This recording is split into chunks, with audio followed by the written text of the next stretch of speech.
Happy Monday, everyone. Thank you so much for tuning in here to episode 5 of Study Hall. We have, a dear friend of mine on today, Chris Sesno. I met Chris years ago. We said it's been over a decade now, which is fucking bonkers to think about. I've known this guy for that long, and even crazier to think that it was that long ago that I was working for Sports Illustrated and living in New York. And I don't know. This is what they say, right? You get older, and it feels like, where the hell did the time go? And one of those instances, catching up with this guy. Chris is a great friend. Love him to death. You know, Chris is like one of those guys. I don't know if any of you out there, but if you have those friends, those family members, those coworkers, and they seem to do all the right things. They move in the right ways. They have the personality to completely round out who they are as an individual. They just, they're a good walking, living example for how you need to be as an individual, and I think how you need to go about looking at career and family and everything else. To me, this is one of those guys. I have the utmost respect for him. I love kind of getting into this conversation, finding out a little bit more about his genesis and project management, which is how I met him as a PM on my team, and his earlier career in sports broadcasting and media, and what that transition was like. And now he's working for Spotify and leading products on the artist platform, which is awesome. I mean, who the hell wouldn't want to be doing that? So he just, I think he's a great individual for anybody that's interested in getting into project management, maybe even from like a TPM perspective, a technical program manager. But he has all the characteristics as a product designer for myself that I look for working in with a PM. Sociable, doesn't bloat what is needed. He's a straight shooter. So for any young people that are kind of interested in getting into this space, I think this is a really good interview, and Chris is a great person to kind of listen to, and I think mimic and try to follow in footsteps. So I really hope that you all enjoy this episode with Chrissy. Chrissy yes, Chrissy says, this is that. All right, let's jump into it.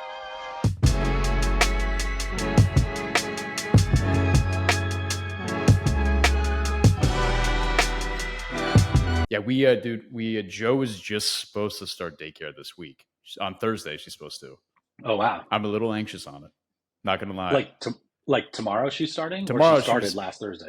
No, it's supposed to be tomorrow. She was supposed to go on Tuesday, but we weren't sure if she was like sick. She had she was just doing this weird thing where she would like wake up from a nap or just being asleep, and she would have a fever. But within 20 minutes, it would be gone. So I had to punt on Tuesday, which I did not hate. I was like a little anxious of dropping my kid off, but it's happening tomorrow. So it's going to be good though. Like she needs to go and hang out with kids, and I need to have a quiet house for a little while. So it'll be nice.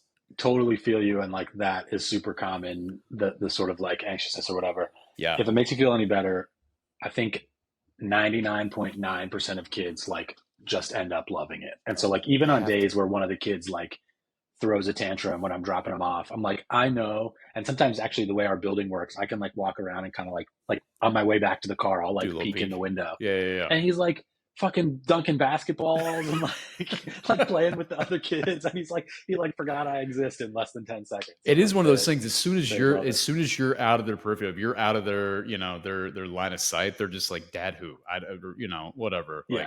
Yeah, great. Let me go see what little Sally's over here doing, and that's I'm gonna go hang out with her for a little while. So, but dude, thank you for jumping on and doing this with me today, man. Greatly appreciate it.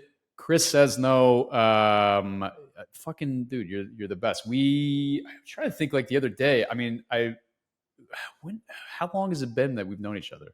I'm horrible on numbers, so there's no way that I'm gonna get dates. I think probably right. over a decade now. I was at SI at 2000. We were at SI together in 2011, 2012. I think 2012 is when I moved down. Maybe 2013 is when I moved down to the product team officially with you. So, all right. Yeah, at least a decade. It's crazy. I think that solidifies a strong friendship right there, man. That's right there, a good decade with it. I was thinking about this the other day too. So like, we've obviously known each other for a while. You're from Washington, right? DC? Yeah, I grew up in Virginia, just outside DC. And then kind of did some up and down the East Coast stuff since then. Went to college up in Vermont, lived in New York City, like where we worked at SI for 7 years or so. But grew up in Virginia outside DC. Dude, what is that upbringing for like young Sesno like? What are we talking about here? Because I know you got siblings, right? I have two siblings. I'm a middle child. I got the classic middle child syndrome. Do you Got really? an older brother, younger sister. I Okay. constantly have to like be the peacemaker and like kind of connect all that. But yeah, upbringing was good. My dad was a journalist, so like he was close to the DC sort of politics Oh, scene. nice. Worked at CNN for a really long time. Oh shit. Kind of like grew up around journalism. Um, Living that bird life, Yeah. getting into mischief with my friends and stuff like that. And Yeah, yeah. that sounds more like the middle child syndrome. The whole of like keeping peacemaker, is that like that's I'm thinking about like my oldest sister or my two middle sisters between that though. They're not peacemakers at all. They were fucking crazy. Well, I guess yeah. I think the most common sort of like middle child syndrome that people talk about is like uh,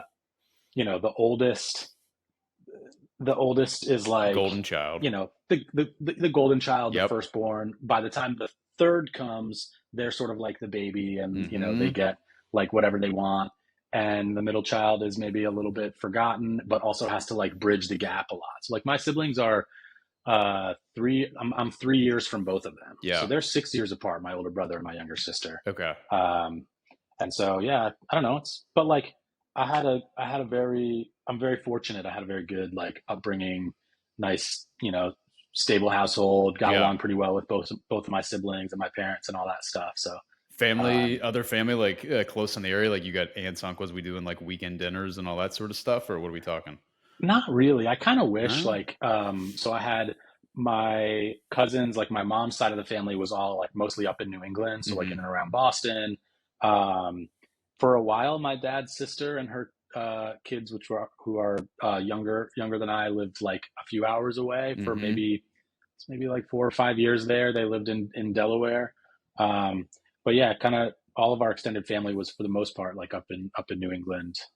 So traveling around the holidays, that type of thing. But not like I have a lot of friends who had big families and like they got a Right. bunch of cousins around and they kind of grew up with their cousins. I didn't have any of that. I'd see. Well, I shouldn't say I didn't have that because I definitely had like a ton of extended family. But I never was envious of people that had that though. I was such because Oh, I really? was 100%. I was the baby of. I mean, the lineage of my family tree is insane, but like mom and birth dads only, and then married into four, and then my older brother, I think you know about this. He was a quadriplegic, and then all three Mm, of my sisters were just bananas crazy, which is maybe unfair to say, but they were batshit crazy. Um, yeah, but so they seem kind of crazy. I would being the youngest and like of that crew, I was the observer. I was like I sat back in the cut and just watched everything unfold, and that was like my Mm, whole thing of the chaos. And so even any time when it's like, oh, we're gonna get together with family, it's like you guys are I don't want to be around. I want to go hang with my friends or something. I don't want to be yeah, around any you're more like, what are they people like doing? you. What are you talking about? Oh, Um, that's funny. never, Like you, never envious of it. yeah, that's funny. I kind of wouldn't have necessarily thought that. You've got such like chill sort of vibes. You're usually pretty calm and collected, but like, yeah, maybe that was a product of the environment to some extent as well. 100%. Because I was watching, I was just taking notes like mentally of like, this is what you do, this is what you don't do, sort of thing. So, and Yeah, then I think through that, you just in turn like kind of get decent at reading people and reading the room and just trying to be like, all right, I'm not trying to ruffle any feathers. How do I fit in with this crew of people right here? yeah, That was definitely my mantra, and even in my 20s too, it was like still one of those things. I was like more of having to work through to find my own voice. I feel like a little bit, yeah, yeah, because it was. Don't get me wrong, very loving, awesome upbringing home, but loud, chaotic, like being locked in dog cages and thrown downstairs, sort of, like that's your that's your Tuesday evening. That's what we're getting into yeah, for it. But yeah. you had a pretty good relationship with the siblings, parents, everything was you were good.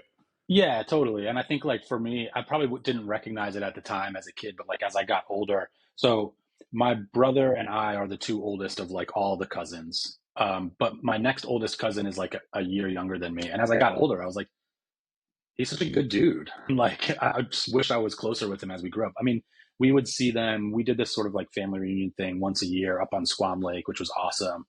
And so we would like see everybody at least once a year, at least on my mom's side, around like over the summer. That's a sort of like lake reunion, and it was cool. And so it was just sort of like, yeah, I kind of at the time, did 13-year-old Chris be like, I wish we could like spend more time with the cousins? Like probably not, but now I'm just like, it'd be nice to have, and especially having two little kids, I'm just like, it'd be cool if like their cousins were close by. Like my kids' only cousins live in New Zealand, so you can't get much farther than that. Wait, one of your siblings lives in New Zealand? My wife's sister lives in New Zealand, and yeah, married a Kiwi guy over there. Dude, awesome. So yeah, it's great. We got over there right before the pandemic for like 2 weeks, like end of 2019, like literally right before things started shutting down for COVID. We talking North or South Island? Beautiful. Where in New Zealand? They're on the north part of the South Island, so there's Okay. a town called Nelson. I don't know Nelson. And like he's got a whole bunch of family over there. So when we went, we did Christmas over there. Got to know like that whole side of the family who I'm, don't get to see very often. Yeah. And then they came here just this past Thanksgiving. So we're trying to do like, it's such a long flight, and with kids, but we're trying to do once a year, once every other year. Like people make trips to make it happen so that we can see them. That's nice. Yeah, that's nice. I mean, I think you knew about this. Like I backpacked in New Zealand for like 6 months. Supposed to be a year, but I met a girl and then came back, and all that dumb shit that happens with, young love. But I do New Zealand is it's the tits. I love New Zealand. I honestly thought about a couple of years ago before I met Lex, but had like I'm moving there. I was like, I'm done with the States. I'm done with family. I'm done with people. I'm going. I'm going over there. Let's go. I'm gonna open up a sheep farm, and we're just gonna call it a day. This is where my bones are gonna lay to rest one day. Listen, don't let your dreams just be dreams, right? I mean, like you got the chickens. You're halfway to a sheep farm already. Like, did I tell you what happened? Did I tell you what happened with the chickens? We got the fuzz called on us. Oh no, really? What I didn't tell you about this. I didn't even know that was like something that is. I mean, an animal control sort of thing. But so we were gone for the holidays. We ended up going to my in-laws, Lexi's mom's place in Oklahoma, and we had one of Joe's nannies. We just had asked to come over and kind of house sick. We left. We took the dogs, but our cat was still here, and then the chickens. And all of a sudden, Emily's sending me photos, and it's of like notices on our door from local animal control. And it's like, I forget how it was phrased, but like you have like fowl running loose, like on other people's properties, and people. What? Dude, I'm good relationships with a bunch of my neighbors. And so I don't think it was, I know it's none of them because they all love my chickens, because my chickens will go on their property and they think they're like retired elderly people. They love it. But yeah, like who? Bro, I guess it's like a retirement home, but it's on the other side of our property, kind of hidden. The only thing, man, this last batch of chickens that we got are super aggressive. Like they're so food motivated that if you could be pulling up in your car in the driveway, they will run at your car. They don't give like a damn about getting run over. And then as soon as you get out, they're just like, go to town.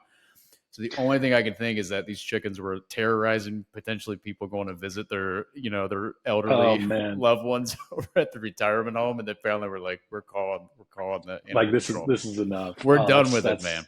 That's crazy. Yeah. So what's the latest? You just got like a notice on your door, and now you've got a. I got them in their pen, in their coop. So I mean, their coop it's awesome. So it has the whole enclosure, but then I build an outside enclosure. So it's big. So they've just been in there, and then I mean, it's like getting dark at 6 o'clock at night, and they go home. Like they don't want to be out at dark. So 5 o'clock rolls around, and I just go, "Come on, ladies," and I open up and just let them out. And I'm like, who or whatever, somebody's gonna call animal control on us, and by the time they get there, they're gonna already be back in their coop. Like it's not gonna matter. So that's me being a rule breaker, and pushing my limits. That's wild. With them. That's wild. But I'll let my daughter know that you told me I can go live my dream in New Zealand as a sheep farm. I'm sure she'll love that. So listen, she'll cruise along. They'll get a good education over there. I got some people I can hook you up with. That's very true. Some friends. It's too early to tell if she would dig it. Lex would kill me, but that's a completely different story. She's already you took me to where? Like we live in Indiana where? And if I took her to be a sheep farmer in New Zealand, no. Yeah. But yeah, well, just blame it on me. You know what I mean? I'll be the fall guy for you. everybody needs a good fall guy on it. So, Yeah. All right. So Virginia, growing up, you were saying you're popping around. Where'd you go to college yet?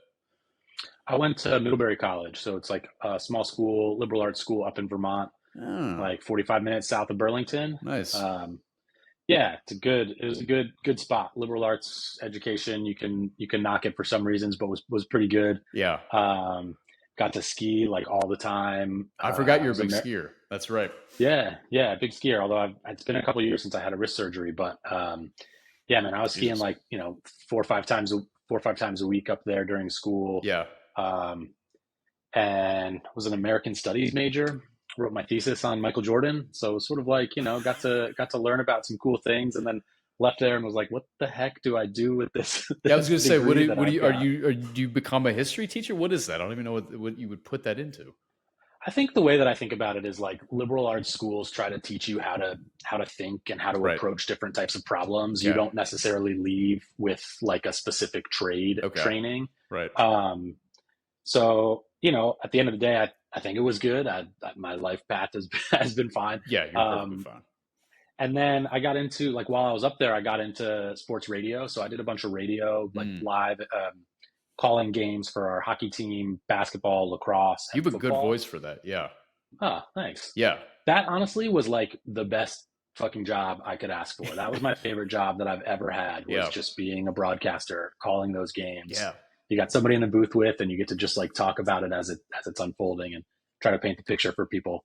I always assumed that nobody was actually listening because it was like random Local. Yeah. Vermont town radio. Yeah. But actually, towards the end, like some of the broadcasts actually got picked up in like very early streaming. Nice. So people from around the country who had some vested interest in a random Middlebury lacrosse game could pick up my broadcast, and I'd like hear from my friends that their friends back home. I was like, it's kind of fun. That's super cool. Do you remember, were you super anxious doing that stuff? Because you're improvising. You're obviously talking about what you're watching, but then you're kind of like going back and forth with whoever your other commentator is, right? So yeah, it wasn't when I had the most sort of like anxiety is if I didn't know what I was talking about. So like I never played lacrosse, for example, and when I like first started calling the lacrosse games, I was like, I don't actually know this sport really well.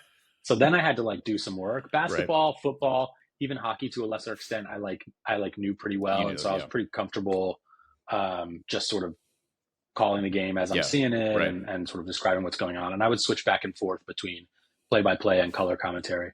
With lacrosse, though, when that rolled around, I had to like sit down with some of my buddies who were on the team and be like, "Can you explain the rules to me? Like, what are the specific? I don't understand like what offsides is, or like what some of these terms are." Right. What are these and roles, one of my good friends was the goalie, and so he would watch game tape. Like we actually were roommates senior year of college. He would watch game tape for the upcoming games, and so I would just like sit with him while he was watching tape, and he would sort of describe some of that, and that was helpful, but. No, I never really was like too. You get a little bit of butterflies kind of going into it, but once you get going, you don't recognize that like you're broadcasting out. You're just in the booth with somebody, kind of describing it. I mean, that's fair. It's pretty easy. That's fair. I was going to say I would have a little bit of anxiousness on just the typical dead air thing, right? Like of just. How do I feel this moment, with something that's also not just complete bullshit. But did you ever think about just doing that past doing it in college though? Like seeing what that looks like as a career trajectory and no? I mean, sort of. So like I did get into sports. Like I worked in sports. We worked at Sports Illustrated together. And so like I think that experience helped with that. It is one of my sort of, in hindsight, I was like listening to in hindsight, I could have like gone into broadcasting or tried to. I would have had to go back to school probably, but I never sort of gave the broadcasting thing like a full run. I was trying to get something in and around sports media. I wasn't prepared to like go back to school for anything, and then I kind of landed a job back in the day when AOL was like first trying to become a content company. They were building out this like sports website, and so I landed a job after college there as just sort of like a beat editor and kind of general editorial support there. So kind of jumped into like sports journalism in a little bit of a different medium. Were you covering local teams, or what was like your first, do you remember the first assignment? Yeah, I was the tennis and golf editor. So like Nice. those were my two beats. Yeah. I had a small team of writers that we would like plan out our content budget. It's like, all right, here are the articles that we're going to work on this week. Here are the tournaments that are going on. If there was travel, I'd like help orchestrate that. And then my job was to make sure that those webs, like, we had Fan House. It was called Fan House, which I don't know, you could argue wasn't the best. It was kind of a weird name, but the Fan House tennis page needed to be updated every day. We needed fresh content. We needed stuff that readers wanted to read. And so I would sort of work with our writers, figure out what we're going to write about. They'd send stuff in. I would edit it, work it up, publish that, keep the page fresh. Yeah, it was fun. It was sort of like, I kind of didn't, sort of like a trial by fire. They're just like, all right, here you go. This is your beat. I was like, what do I do? And That's like, fun though. I think that's, yeah. I think it's fun. I think there's a little bit of where it's like a sink or swim mentality where you're like, okay, like this is, I don't know. Some people are like, no, I want to just give me a little bit of an easier foreseen path ahead. But no, that's a ton of fun. So you were managing a lot of these writers then. You were like, you had collective writers that were covering these two sports, for you. They're submitting to you. You're their editor across the board for. Yeah, so I was their primary editor, and we would always do like, just there's always sort of a double edit, especially for bigger pieces. If it's like an opinion column or something like that, there'd always be a senior editor who would edit behind me. But yeah, I was their sort of first editor. I'd go back if things weren't clear or ask them to rework a lead or something like that. And we would try to. The other thing is like you have to manage the wire, so we didn't have writers who were at every tennis event. So you're looking for the Associated Press articles that come in and which ones are interesting for our readers and how do we want to like incorporate that with our overall content plan.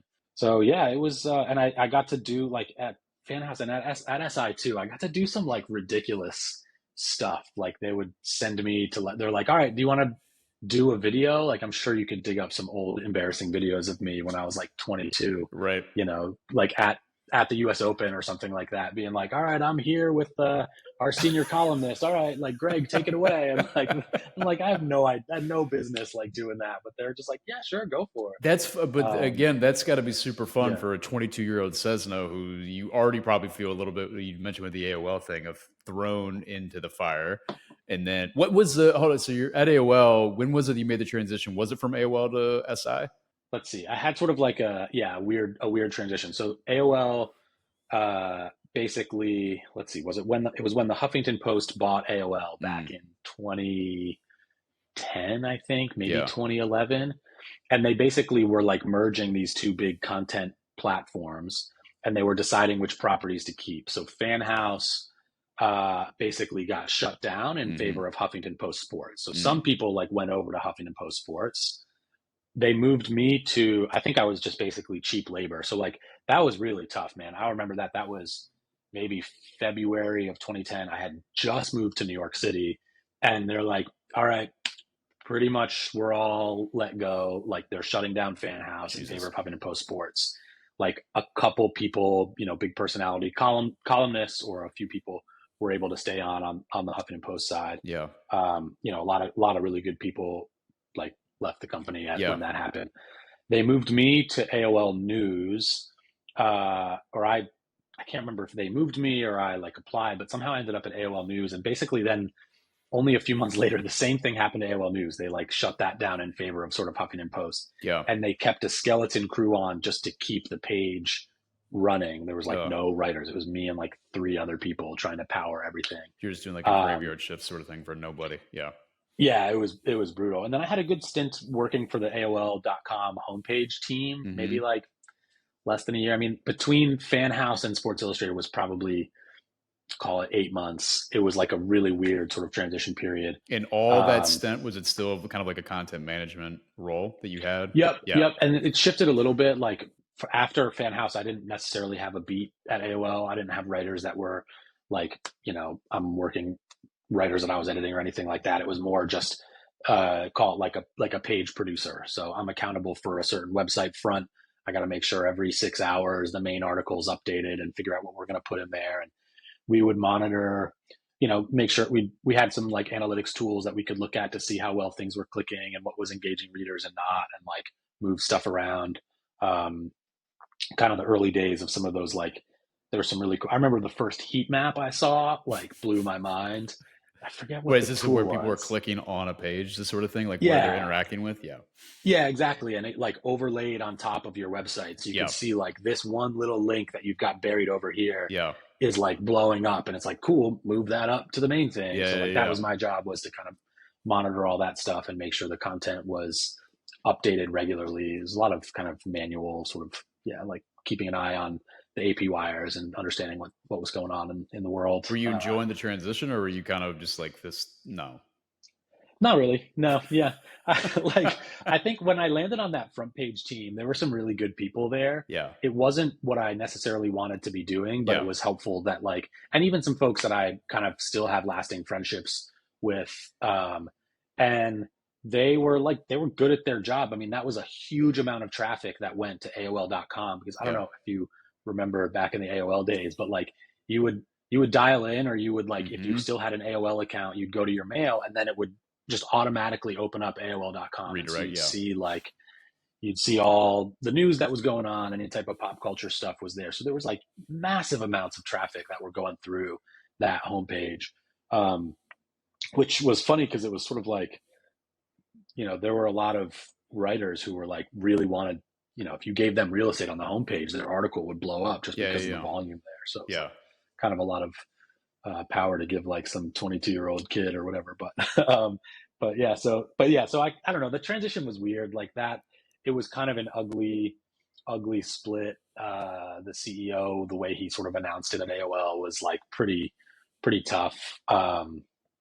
And so I was always kind of looking for the next thing. I wanted to be in sports. I remember I interviewed for a job at ESPN too, and at Sports Illustrated, and got Yeah. the SI role, and yeah, kind of cruised from there. And so when you went over and you were joining SI, because again, this was preceding when you and I met, and probably even before I even joined, because I was after that. What were you doing? Because you were still working like in content, right?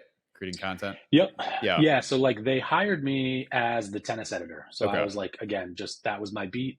We had a couple more writers. They took tennis a little bit more seriously, or just had a sort of a bigger team Right. than at Fan House. So had very similar responsibilities when I was first hired, where I was, um, accountable for our team of writers, what kind of content we're coming in, making sure we're writing about the right topics, following the news, following the tournament cycle. What's your average age of writers at that time? Do you remember? Tennis was kind of an interesting one because like there were a lot of older columnists who weren't only dedicated to tennis, but like they loved it and would write about it. This is But exactly what I then was thinking. Yep.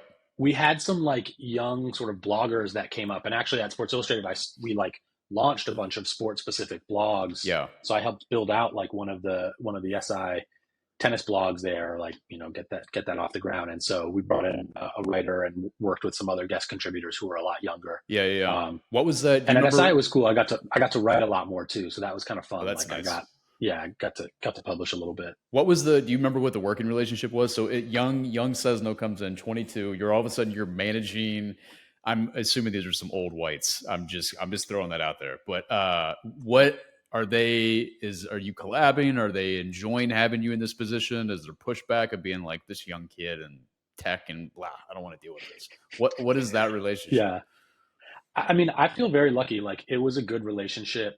There are a lot of like old whites, as you call them, who are like stubborn and might be stubborn or in their ways, or they're like, I'm not going to listen to some kid. Yeah.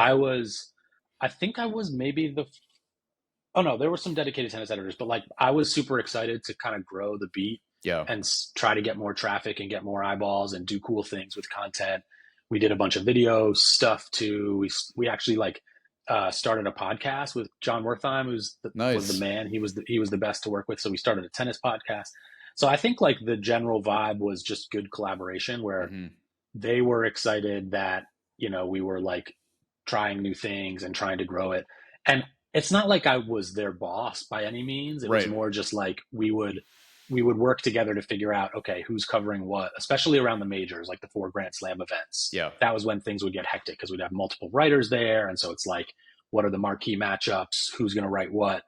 You've got like, if Serena's playing, somebody's going to write like a big piece, a column on Serena, but then you also need some content about the results of the match and stuff like that. So, yeah, overall, I had sort of like pretty good working relationships. Like I can't remember any sort of like tension with the Yeah, butting writers. heads, right? It did get a little hard once we launched the blog, because then it was like that was where things was like, the blogger's job was to sort of like do faster reactions or Mm-hmm. faster sort of news. It's like, I'm here, this thing just happened, here's what's going on, here's maybe a quick take on it. Yeah, And the columnists wanted more time to be able to flesh out a sort of a longer column or form an opinion or talk to people and kind of report out a thing. So we had to make sure we weren't stepping on toes there. So I had to sort of play air traffic control to make that. But so what was the worry of that? All of a sudden, someone would put something out on the blog that would maybe be teasing out what a columnist is working on for a larger story, and then all of a sudden they feel like, well, no one's going to come read my story because someone just read it on the blog. Is that kind of the pull and yeah, play? yeah, Yeah, exactly. So like, and I think this is where also some of the sort of like legacy media versus online media right, tensions come in, right. where back in the day of a weekly magazine or a daily newspaper, you had some time to report out a story. Something breaks and happens, you've got to get something filed before the next issue goes out, but um that's going to be that next day. But now, when back in, this is like 2011, I think, the internet has been around for a while. When something happens, all these sites are reporting on it instantly. Yeah, If like, I remember one where I'm kind of picking on Serena, but she had like a bunch of sort of notable incidents at the US Open. And so when something like that happens, if we don't have it on our site, our readers are going to go read about it somewhere else. sure. So the blog would come in and say like, Serena, you know, hit a ball like into the stands or something like that. I'm Yeah, not going to pick on any individual event, but and then the columnist is like, all right, well, we've kind of already covered this. I was right. going to write a longer piece about what this means for women's tennis and things like that. Whatever sort of the angle was. They're like, but now it doesn't really make sense to. So it's sort of finding that balance of making sure Between the we two have of it, something, but right? also having a unique original take Well, too. this was still like of the time of where I don't think of whether if it's more national sports news or whatever, but having of like 24-hour news cycles, right? Which is ostensibly like what a blog kind of was. It was that like up to the minute to your point, right? Yeah, But people still, I mean, even I remember at SI when they were trying to do their whole initiative within like long form journalism. Like there still is a space for that, but it was just I think it was a little bit of like it was a murky, for writers, like where does my piece fit into this, where there's like obviously a totally. changing of the guard of like quicker, faster, people's attention span is much shorter, I need something to just digest and go, versus no, I want, like, I'm a writer, I'm an artist, I want to put out what it is that I'm supposed to be doing, in the way that I want to do it. So I think about it like you look at John Oliver's show and he's got like a weekly show, Last Week Tonight, right? And it's like, yeah, he does these deep dives into these stories that you would never think about that aren't necessarily tied to any specific news event. And then, but like, there's the news cycle kind of keeps churning 24. So yeah, yeah, totally hear you. all right, so you're doing the beat, right? Or no, you're the content manager kind of for tennis, working on the blogs. I don't even remember, were we a little bit ahead of the time, or were we still delayed in like even putting blogs out on the site and pushing that from like a sports perspective? Like if you're looking at the ESPNs, I don't even remember if Bleacher Report was like kind of kicking and where they were. Um, Bleacher, yeah, I would say we were like with the times, maybe okay, a little bit behind the times. Like it Bleacher feels Report like was that. up Yeah, and running. Bleacher Report was like, this is maybe like peak Bleacher Report time yeah, when we're there. yeah. And so yeah, I'm doing that. So we get these blogs out. I helped also launch this like real time news blog, which just Mm-hmm. became a big SEO and social play. Mm, We called it Tracking back then. It actually sort of still exists or did exist. The SI fall is kind of a tragic story yeah. in and of its own thing. But and so that was like, yeah, early days of, hey, maybe if we sort of cover the news in almost real-ish time Mm-hmm. and we can kind of work the search engine traffic. I mean, again, this is like it feels so weird to talk about now, but like SEO wasn't a fully known Yeah, play. quantity there, or Yeah. like, and so we were doing a bunch of that with the blogs. And yeah, I think I'm trying to remember when So after the tennis beat, I moved into a role. I was like, we made up a role, director of digital projects, and I had like a Perfect. small team on the edit. Yeah, exactly. I love It a made is, up role. Let's go. Let's hear about it. and it was exactly what it is. It's like Yeah. we had digital projects, and I like led this teeny little team. I had maybe two people reporting to me or something like that, Yeah. and that was where I first got exposure to you guys, like in the little studio that you had, Hmm.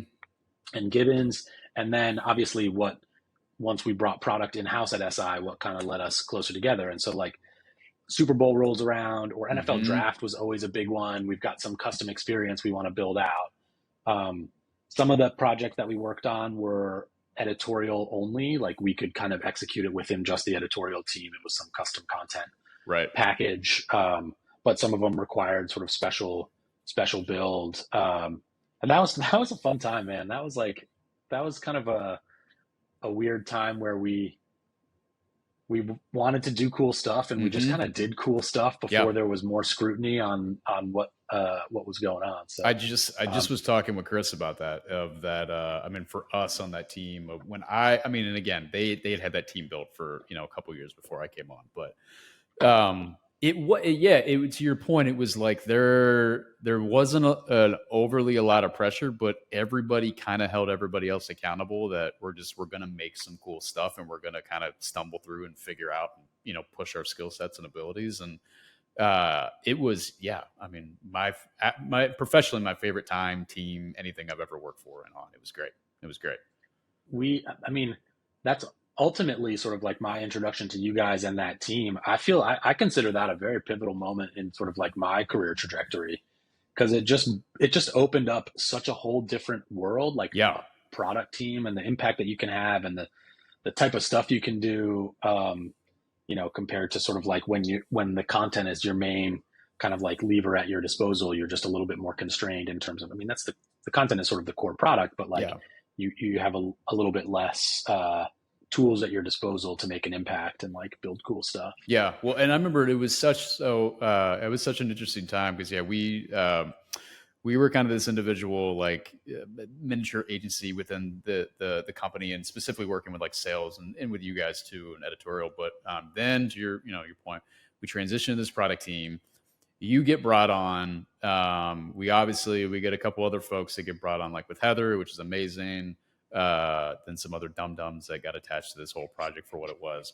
But I love, and you've told me this too, but I think it's interesting. So Chris, my boss at this time, approaches you to come and join our team, and he wants you to come join as a product manager. Correct? Yeah. Right. Yeah. And what is the sales tactic? Because again, I'm listening to you talk about your previous work experience and like knowing what that role is. I'm like, oh, Cesno's perfect. He's already got like tidbits of it. But that also has to be a very interesting conversation for someone to be like, come wear another hat and join this brand new team that I've just put together and figure out how to lead some product. Like, what is that So conversation like for you? my recollection is actually the opposite of that. I Mm. think I went to Chris. So when Heather moved up to Boston and went to the Globe, Hmm. I think I went to Chris and I was like, buddy, let's do this. I want Was to there not move down overlap with here. you and Heather? I can't. So Heather and I overlapped in my that previous role, that director of digital projects role, because Okay. I was sort of the editorial point person Right. for anything product related. Right. And if you remember that cluster F of a redesign that we had, where we redesigned, I mean, That was that's to rough. this day is still one of the most nightmarish projects I've ever worked on. Like That a was full rough. front end redesign, That was full rough. back end redesign, the data migration, it was brutal. It was So rough. Heather and I were working super closely, but not on the same team. Okay. Like, I mean, dude, there were times where like we would just have our office phones on speaker for like an hour, and we're just sort of working as if we were working next to each other. You guys were down on 22 or Yep. something, and Yeah. Yeah. I Yeah. was up. Yeah. Um, Thanks for pointing that out. but yeah, yeah, that's right. As if like You the and your fucking high 32nd rise floor is, kingdom. Yeah. yeah, as if the cubicle on 32 is any better than it is down there. Um, but yeah, so then when she moved, that role opened up, and I Yeah. had sort of been doing it through that redesign project. Like Mm. but I had such a narrower sort of set of accountabilities. Like Mm. I was the editorial whatever point person that y'all were working with on any of those projects. Right. And so then, yeah, it opened up and I was like, I wanted to, Make a I don't know. switch. For me, I Yeah. like it was just chasing my curiosity. I was just Yeah. like, I want to see how this part of the business works, and Yeah. like what can you do to, what can we do to expand impact and kind of grow in those ways. And so, yeah, I became a product manager at that at that moment, and it was, yeah, just again pushed into the deep end, pop the Yeah. floaties, like that was it. What was the first project? Do you remember they threw you on? I'm trying to think. Yeah, so I remember day one I showed up and I was like, Chris, like, what do I do? And he was just like, you got this, man. You got this. Right. I think the first project, so I think I moved in the middle of that redesign. Right. And I think the first product that I owned was the live game experience, which was like we were redesigning the game pages. And yeah, I think I buddy. took that over. That was Min. Was yeah. Min and I, because I remember dude, that was so dumb on my part. I remember I again, this was just me being like, oh, I'm an artist. I'm gonna go crazy on this and doing these banana animations that I like. Min, they were so sick. Oh, I mean, I give it all that credit to Min. That was Min of basically taking anything that I had and like, let me see how we execute on this stuff. But yeah, I mean, it was what it was. But God, dude, in hindsight, I would look back on that and strip that down so much. Like, just think about your audience, optimize it for them. Yeah. Nobody's coming here for an art piece, Lanzillo. Like, you don't need to be doing that. But well, yeah, and like in hindsight, I would do my job so differently because we did very little. I mean, in some ways, like it was fun. Part of the reason why I think it was such a cool time and fun is because we did cool stuff, and we sort of just like rolled with it. Yeah, there was less. Like, I don't even know that we did a deep analysis of like how much traffic do these pages even get, and maybe we should right size the amount of investment we're doing based on the traffic.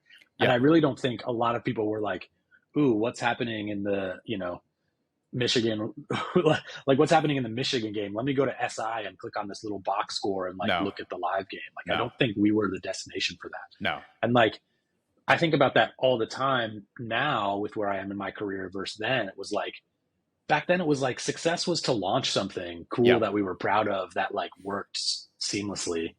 And in hindsight, it's like, we probably should have had better goals, like underlining of what is it that we're actually trying to accomplish if we launch this thing. Well, and being more strategic for opportunity too, I think. Because just to your point, if all of a sudden, if there's a competitor that's completely dominating in that region of like a live game experience, and if you're sitting there and really doing an audit of it and you're like, I think they kind of had, like, I would not have put as much time, effort, and energy, I mean, as a company, into like, we need to have a competitor on that. It's like, no, what's a missed opportunity on there, you know? Totally. We did a lot of like chasing stuff that was going around. It was all, dude, it was all chasing. It was 100. I mean, and I think that was kind of the downfall for a lot of us too, is that at a certain point, I mean, I don't feel like that there was ever outside of, I mean, I do give Chris his flowers. I think Chris was really good, and of other people, of trying to like keep the troops, upbeat and like, hey, you guys are doing good work, keep it up. But from a whole, I feel like everything we did was just, it never was enough, and rightfully so. It just wasn't, the company wasn't seeing performance, out of the things that we were building. Then because were you still around then? Because we did the big redesign, which was not successful. I also remember Johnny and I opened a Reddit forum on that, and we were just fielding questions, and it was literally just every 2 seconds, like, this sucks, you guys suck, this sucks. And Johnny and I were like, oh, thanks for your comments. Thanks for your feedback. Yeah, your criticism has been noted. Yeah, I appreciate it.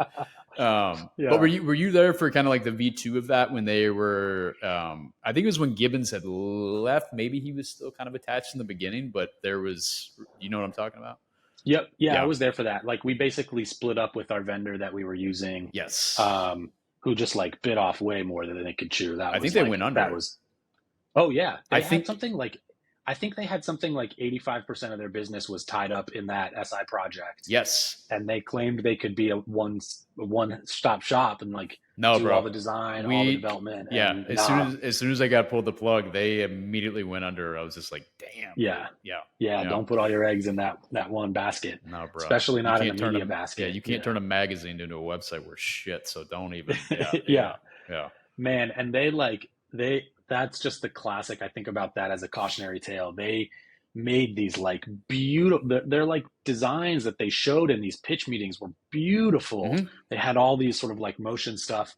And I remember sitting there being like, we don't have the content to support this type of, Yeah. like, it was so detached from what was SI actually a was. viable product for the site at that time. Right. And yeah, so yeah, but yeah, I was there after that. We pulled the plug with that vendor, and we basically started taking that on in house. And this was right around when Time Inc. and Time Warner like split too. Right. So we like built out the product team in house, and that whole Atlanta staff. I think that whole Atlanta staff, like, I think they were allowed to reapply for their jobs in New York, Yeah. But yeah, and then it was sort of like that's when the rubber really hit the road, because it was like, I think we were paying Time Warner some ridiculous fee every month that we were still on their platform because the companies had split. So it was like, we got to strip everything down and like get something out there. And man, that project we worked so hard on that. And I remember launch either the night before launch or the day of launch, I felt like shit. I was like, we put a product out that was just not. There's too many holes. There was too many holes. I mean, it was, to your point, they stripped it down as much as they could because they had to get something out there. But it was a lackluster like user experience. And again, you had other companies like Bleacher Report, ESPN had done their redesign at that point, and everyone was like, I mean, again, it had its holes, but they were like, man, this looks fresh and it's clean and it works. And we were always the little brother trying to play catch up with them, and just no. Totally. And then like we put out this slimmed down version, and then like we slowly built back the old version. Like that was what that early stage of that phase 2 was like. The writer's rail is gone. Okay, we need to design a new writer's rail. It was like all the things that, some of our internal stakeholders and probably some of our users really, really valued as well. Yeah. We like slowly started adding back and like rebuilding the old version in this new style. So you learn from stuff like that, but that was a wild time for sure. It was definitely, there was some, I mean, I say this, and I think you and of like Chris or even Mike, like you guys had to have more of the headache of dealing with some of those meetings. I'd say for myself and like, Johnny and Buster and all, like we were pretty irritated and just, like what are we doing? What's the planning for this? But I don't know. All right. So I was going to say, so that shit storm is just kind of settling at a certain point, right? Yeah. When is it that you make the depart out of SI? Because I know I think I left before you did. And I'm trying to remember when it was that you left. Yeah, you did leave before I did. I left in 2015, in the middle of 2015. Oh, so it wasn't far then. Okay. Yeah, well, I think we were pretty close. I think we were pretty close. A lot of folks kind of left around that same time. But my now wife and I sort of talked about leaving New York. It was more like, I wouldn't say I was desperate to get out of SI or I had found my dream job, but we were kicking around moving somewhere else. And Heather, who we worked with, who was running product at Boston.com, which was like a Boston Globe, one of the Boston Globe properties, had a role open up. And she was like, would you be interested in moving to Boston? And so basically, shipped up to Boston, kind of in the same role, senior product manager for like the digital arm of a print publication, doing a lot of the same things. So was there for a couple of years. Yeah. What happened with the DraftKings thing? I remember you telling me, was it DraftKings? DraftKings, yeah, that's right. I got a job offer at DraftKings. What happened with that? Because I remember you and I have talked about that. There's something attached to that. Either did you not take it, or you took it, or what was it? No, I didn't take it. And like I don't know how well received it was. I kind of, this was like in the peak of DraftKings. Yep, that's what it was. Yep. Like legal drama of like, is it legal? Is it gambling? There were these court cases in New York and California and stuff like that. And I knew I had worked with one of the guys who would have, I think, probably been my boss or my manager when I was there. And I sort of like, as I was doing the interview process, was just asking people like, hey, tell me what you think about these court cases. Yeah. And I kind of got the feeling that it was a place where you really need to drink the Kool-Aid. And like, I'm never look, we should be honest with ourselves and ask ourselves the hard questions. And so I was like, is this legal? Yeah. What's up? Yeah. Right. So I think they semi-begrudgingly offered it to me and kind of lowballed me with the offer, like on the recommendation of the guy that I used to work with. And ultimately I was just like, it just didn't feel like the right fit. And so I turned that down. Were they public at Um, that time? no, I don't Okay. think so. I Okay. don't think so. All right. I So wasn't like sure. now looking back, whatever, 8 years later, I'm like, that probably could have been lucrative. And like now it's this huge betting platform and all this stuff, and it's legal in all these states. But Yeah. I don't know. I'm not too, I'm not dwelling on it or No, you're anything doing like that fine, by any dude. means. They Yeah. hit me up like 2 years ago out of the blue, and Oh, really? it was a cold. It was literally of like, hey, will you have a conversation? It was some product owner. I forget exactly like what the piece was, but they were quick to be like, we will literally offer you a job. Like you're working in tech, will come, and I was like, I don't know, man. I don't know if it's the right Yeah. move. I think it Yeah. was. I remember looking at the product that they wanted me to work on, and it reminded me of like SI days, sort of ish, and my soul couldn't bear to be like, yeah, I'm gonna go collect a bag and go work on this. I was like, there's no You're way. like, it's still too soon. It's still No, too soon it's for way that. too Yeah. soon. Yeah, the herd is still there. Yeah. All right, so you're at Boston, working under Boston Globe. I meant to ask you this. How did you and Emily meet in the first place? Your wife? We met in New York City through a mutual friend. Oh, Like my all friend from right, shit. college was Okay. her roommate and study Mm-hmm. abroad semester during college. Okay. Uh, and we met on the dance floor at Bowery Electric in like a sweaty basement. Like our friend was like, "Hey, you guys," and so then it was just like the dance moves sealed it. So wait, you And yeah, could so we. dance, though. That's good, though. I mean, can I dance? I don't know. You like I enjoy it. I I look would at your probably look face like and an I can tell idiot, you're a but yeah. dancer. You look like a dancer, so that's I that's got about these all I long know. dancer's legs. That's um, awesome, dude. And so, but you guys had met but you ended up accepting the job. So and where was she? Was she working at the time in the city? And she was also just like, I'm get out of here. yeah, she was working for the New York Police Foundation. So it's sort of the nonprofit arm of the police that does all the charitable giving and That's cool. takes donations and stuff like that. Yeah, Um, yeah, it was cool. That was sort of, she was there for, I don't know, 5 or 6 years that's super probably. cool. And so when I took the job in Boston, we actually had a period where she was stayed in New York, like finishing out a big project she was working on. Gotcha. So I was like commuting, kind of semi commuting back and forth, staying with friends and family in New England, looking for a place to live and stuff like that. And then, yeah, we kind of pulled the plug on the city and moved up to Boston. Mm-hmm.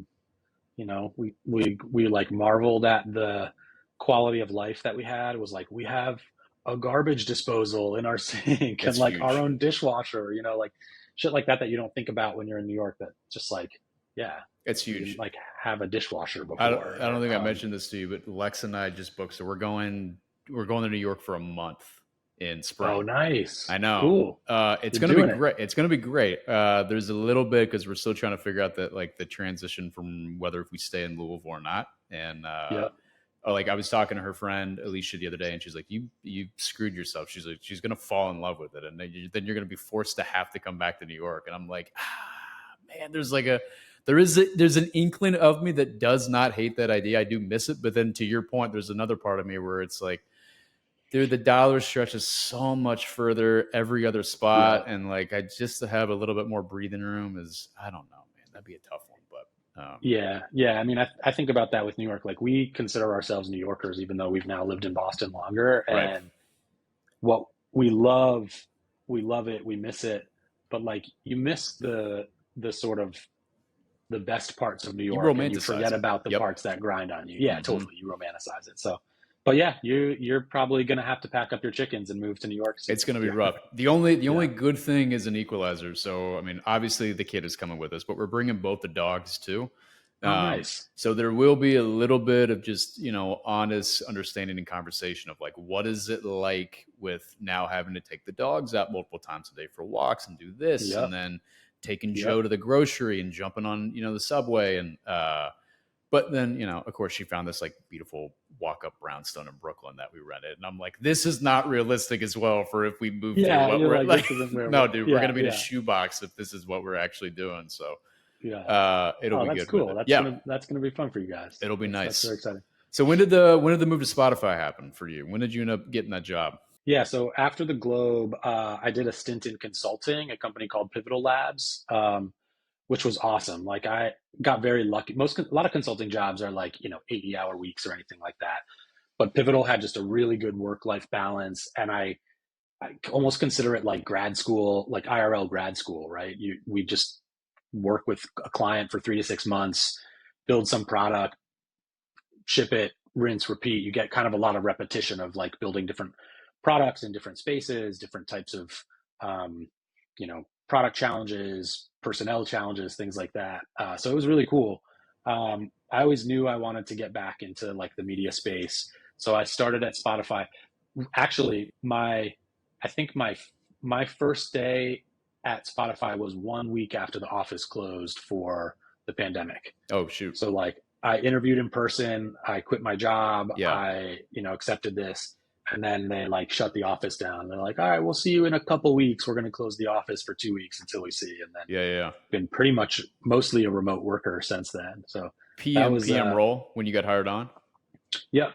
PM Yeah. role, still kind of PM. I'm working on the artist side of the house. So we're building out. It's pretty cool actually because it's pretty new for Spotify. So I was there, and we're building out a bunch of different products for artists to be able to interact with their fans, musicians to like reach their fans, engage them, monetize them. Lots of cool interaction experience. So yeah, it's all been awesome. directly on the Spotify platform, or is it like you guys are kind of partnering with whether if it's like social media space or I'm just curious what that's like. Yeah, so all on the Spotify platform. And actually, there's Nice. like a couple different Spotify products that Mm-hmm. listeners probably don't know about. But we do have a separate product called Spotify for Artists, where artists have a portal they can log in. You can see, stats about your listeners, who they are, what songs they're interacting with, what places within the Spotify app they're finding them. So we have like a bunch of products that kind of exist in that world, and then we've got marketing products that we're also building out on the platform itself. So like you can, create new ways to sort of engage and re-engage your audience as you like are in the release cycle, things like that. So that's cool. Yeah. I mean, I've only noticed it from like the podcast perspective, like they'll always have like where you can add like Q&As and polls, and it's cool. I mean, it's nice to see that like they're trying to build out a little bit more for just content creation, make it easier, to your point, make it easier to engage with your audience. It's cool. It's super nice that they're doing that. Yeah, and like we had, did things like live artist rooms where you could like get into an actual room with an artist and the listeners are there and can ask questions in the chat. So yeah, it's nice. I mean, we're really trying to focus on sort of the artist experience as well. And so like the product I'm working on, man, it's the hardest product I think I've ever worked on. The music industry is just like really complicated. Yeah. The rights, the world of music rights and labels and things like that is just like very highly complex. But it's been good. It's like keeps me challenged. It keeps me motivated to keep growing and learning. So I'm happy. I'm coming up on my 4-year mark pretty soon. It's awesome. Kind of crazy that it's been that long since COVID sort of bubbled. Like my time at Spotify is like started right with the pandemic. It's all a fog. Lex and I were just talking about it the other night. There's those chunk of years that you still. I mean, I still am like, no, we live in Seattle and we had the guest house and we're on the lake and I just took my job at Meta and all the same thing, man. It's like, wait, where did time go? It's. I was curious. Yeah. I wanted to throw one at you. So for like any listeners that's watching this that they don't know what a PM does, responsibilities. If Chris Sesno was to give his elevator pitch really quick on like what is a PM, what would it be? Yeah, I think like the hard part about that question is there is no one role for a PM. Sure. I think the needs of a PM change depending on the needs of the company and the stage of the company. So like I'm employee number 7,000 at Spotify, right? And we've got 300 or 350 PMs across the company. So my responsibility is very different than a PM if I'm like one of maybe 20 or 50 employees. Right. The way that I would sort of describe the fundamental role of a product manager is we're accountable for figuring out what to build next that's going to satisfy all parts of sort of like the system. We're going to try to solve the right user problems. That's going to unlock some type of business outcome. That's going to help, the business achieve its goals, keep our internal stakeholders happy, make sure teams are delivering efficiently. I kind of simplify it down into just like, what's the right thing to build now, next, later, so that we're all moving to this collective, on a sort of singular strategy or towards this collective vision. Yeah. but it looks so different at different companies. And like sometimes the needs change depending on the complexity. A lot of product managers are actually just project managers and they just sort of execute on a roadmap that somebody else creates. I feel very lucky that Spotify is not that type of place because that's like just boring. That's boring work. Yeah, I mean, I think for any of those roles, you kind of get in that monotonous of like, here's your order, and just go and execute on this, and that's never fun for any of it. It's cool too because like, Spotify's a big company. We have I again, these views are of my own here, but like I actually have a lot of faith in our leadership team. I actually value their like kind of candidness with us about the strategic direction of the company, things that are working or not working. And so my role as sort of like, senior PM, I don't know why I'm doing quotes, that's what my title is, but like is to help try to bridge that gap between like the overall company direction and like what's the lane for our team to contribute to that. And I have a ton of autonomy over like our roadmap. Like, what is it that we want to build? No one's coming at me and saying like, hey, you need to do these 10 things at all. They're saying like, here's this big initiative that the company's taking on. Here's how our part of the org might sit in it. And then I get to sort of like kind of work like middle out there to make sure that the boots on the ground, we're doing the work. We understand what that bigger picture is and that the work that we're doing is laddering up to that and that we're like reducing the risk as we go along. So it's a good spot. Spotify's a good company to be a product manager at. We have sort of a lot of leeway and a lot of trust to do good work and figure out what we should build and lead our teams in building that. Who are you typically collaborating with, like on any of these projects that you're, dreaming up and kind of putting some strategy down on paper? Yeah, closest is like my, we have an engineering manager so he's like sort of my closest collaborator.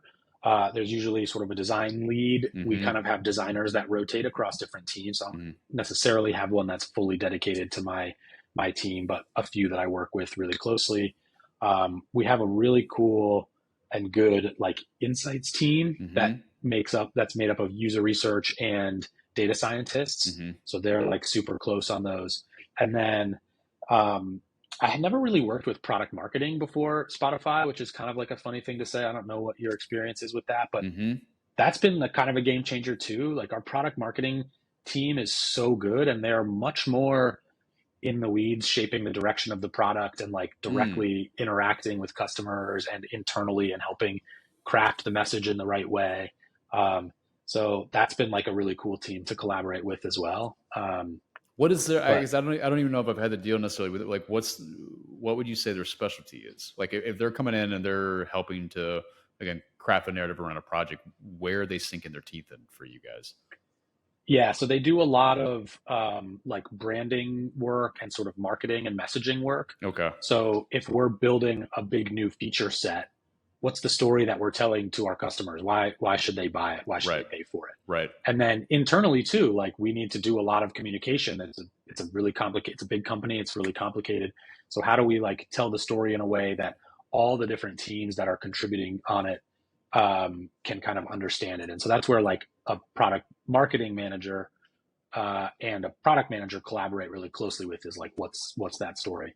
And then they do things too, where that's like the actual outreach and communications to our customers a lot of times sort of goes through product marketing as well. So they're like writing up the sort of press releases and things like that go out, or the landing page material. They're pretty hands-on in that. Okay, so it's like a collective of writers, designers, and then they're holistically working on like what's the storytelling narrative for this, from outside, internal, all the above.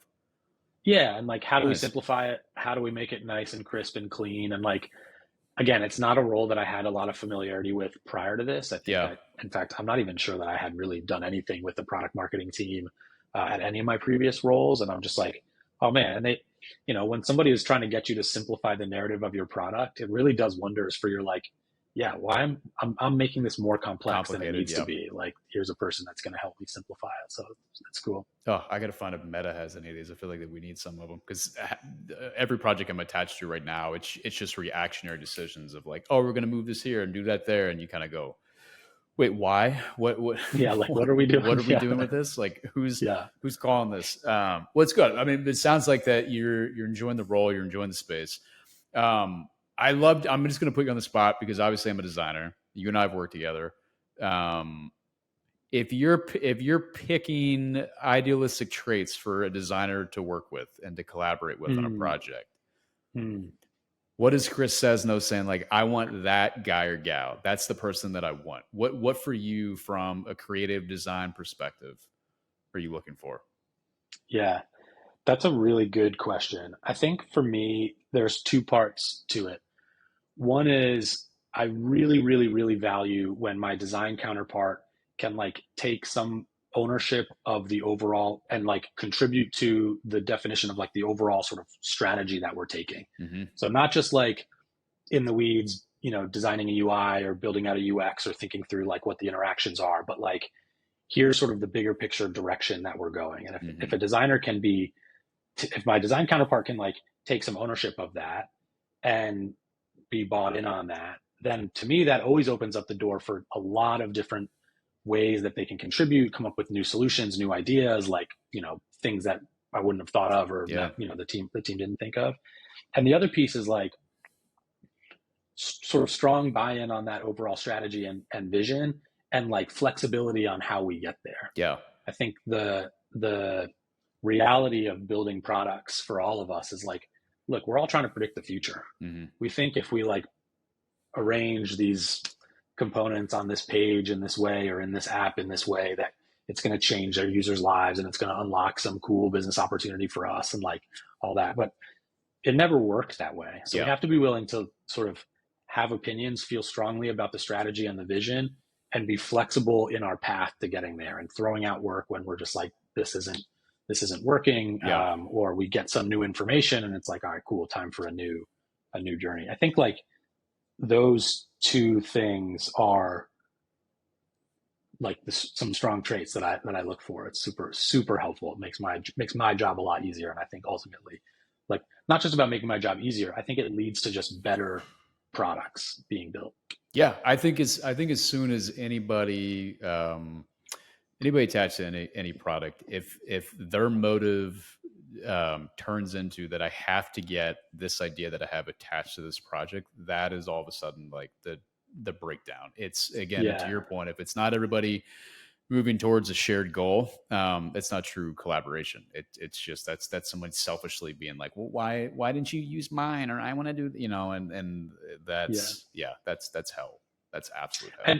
And that goes both ways too, though. Like as a product manager, sure, I'm accountable to build out a roadmap of like, here's what I think we're going to build now, next, later, roughly. I don't know the specifics of that. I need my engineers and my designers to help kind of flesh out the actual tactical details. Yeah. But what I've always felt is like when somebody can really understand like, all right, here's where we want to go, and I have ownership in like our success in getting to sort of this rough, sort of fuzzy end state. Yeah.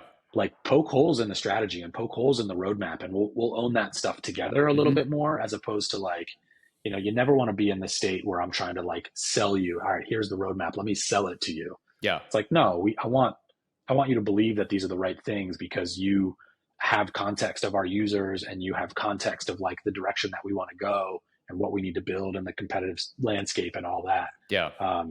And then, so like a lot of times, like I'm wrong about shit and I need people who will call me on that and like poke holes in the strategy that I'm putting out there. I think it's a good trait to have though, because it does create like an open channel of communication then for someone that's looks at you in kind of that leadership role to, say, hey, I have a question with that. And that doesn't make sense to me. And why is it like that? I always find that's like such a big thing of just having some sort of open line of communication, as opposed to we're going to, dictate that it's this and we're doing that and you're falling in line. Right. And you're like, I guess what? Yeah. And that's where you start to lose people and team morale starts to go. If you're just like, I'm just a monkey who's cranking these features or designing these, these components or whatever. And you're not attached to something bigger. Like, sure, if you're more junior in your career, your scope might be more limited, but like, right. Yeah. But ultimately, I think a lot of people want to like feel meaning in what they're doing and feel attached to that sort of like the bigger outcome that you're trying to drive. Yeah, I mean, I think having, I honestly, I hate the term so much, but ownership, it really just is that thing. And I do think it's a fine dance at these bigger companies because there's so many people and they have their own kind of interests that are vested in these products. And so, you're really trying to find a happy medium of, Totally. I want to feel the autonomy and kind of the backing to go work on this, but you really, I mean, you kind of have to cross all of your T's and dot all your I's and making sure every one of your collaborators is on board and everybody kind of, to your point, understands the mission going forward. And sometimes it works great and other times it falls flat on its face. So it just is what it is. Yeah, Yeah, that's the way it goes. Yeah, dude. Favorite good bad movie. So I would say a little bit of context on this too. So for you and I, this is like one of my favorite things where you and I think formed a friendship over is like shitty ass movies that typically people, I mean, there's some cult following, there's some collective behind it, but it is for all intents and purposes, it's a bad movie. You top one, top two. What are we talking about? Your top ones you got?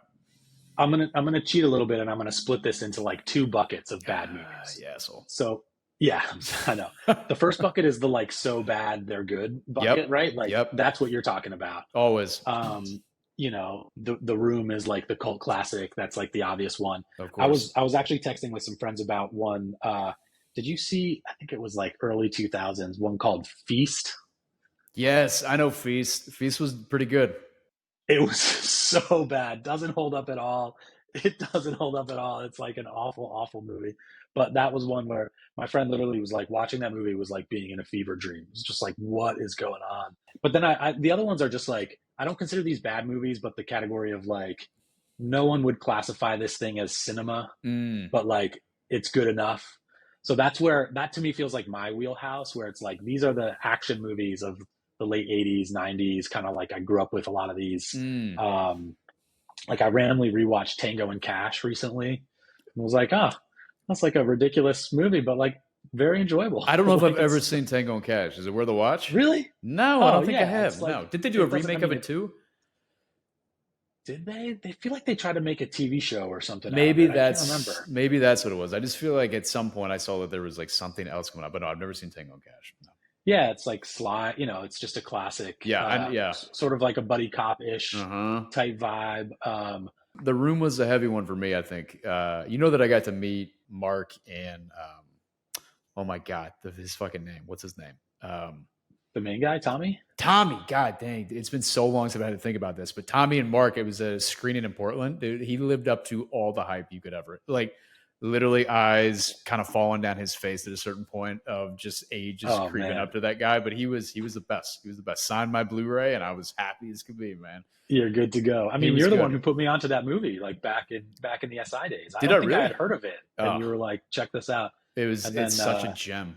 Yeah. So the amount of times I've gotten high and watched that movie is just it's up there. It's great. It's such a train wreck. You're like, I can't look away. And also you're like, is he in on this joke or not? You never really know. No, I don't think he is. I mean, I remember, now that we're talking about it, I remember going so heavy at the time into like what's the history behind this guy and the backstory, and he now is very much of no, like, yes, it was meant to be funny, and this was the narrative I was crafting, but there's no way.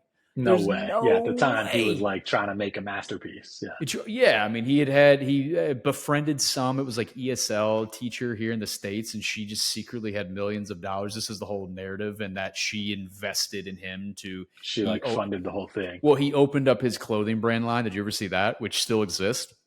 No. Oh, it's all like Tommy Hilfiger ripoff stuff. So it's like you can buy like boxers and like T-shirts and all this stuff, and it's all like US of A, like Stars and Stripes, like I'm American sort of thing. And then he had the movie, which is so good, so good. Did you ever get into like many documentaries that kind of fall into this category? Because that for me is like that's my second bucket.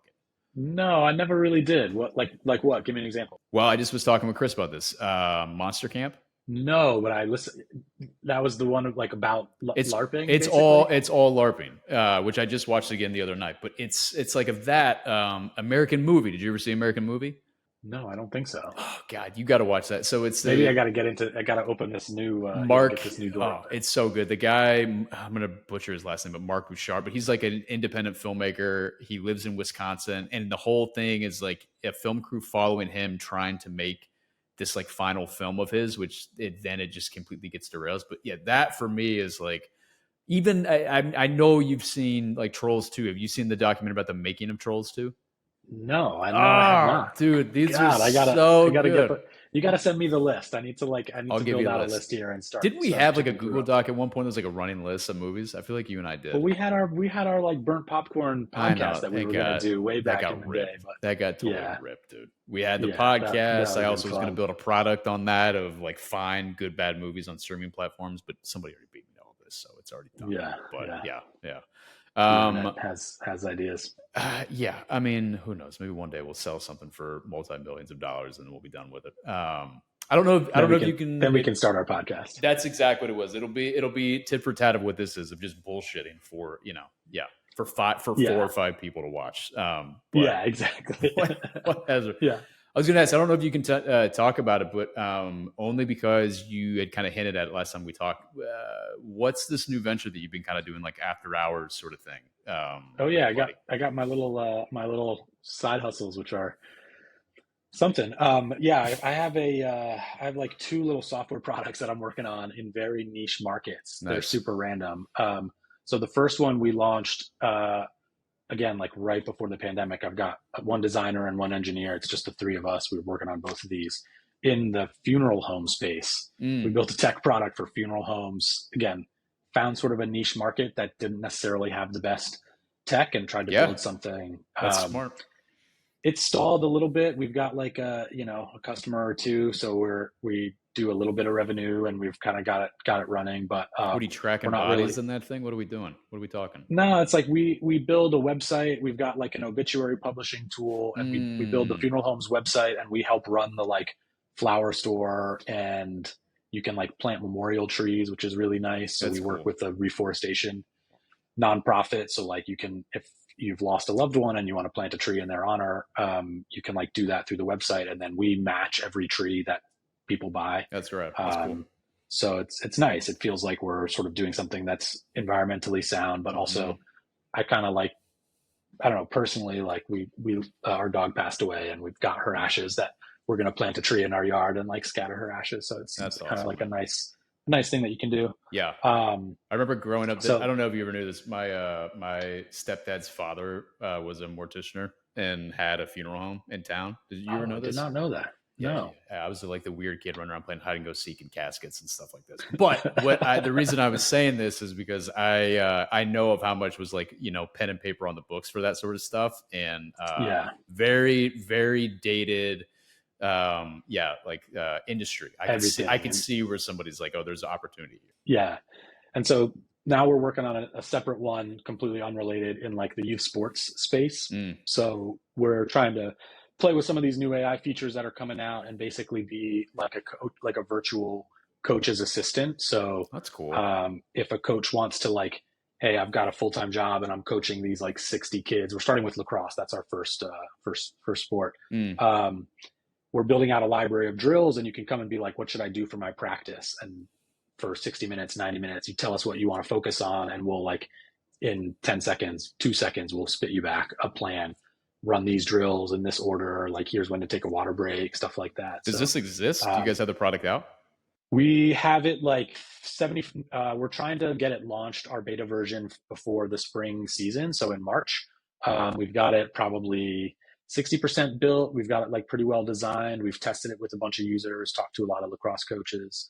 Um, we're doing some like stat tracking in the app too. So you can record your game stats, player and team game stats over the course of the season. And then we'll like be able to say like, hey, you're trending downward in winning ground balls, like you should focus on that in your next practices. You're starting to that's like an area that you might want to focus on. So it's cool. It's a lot more.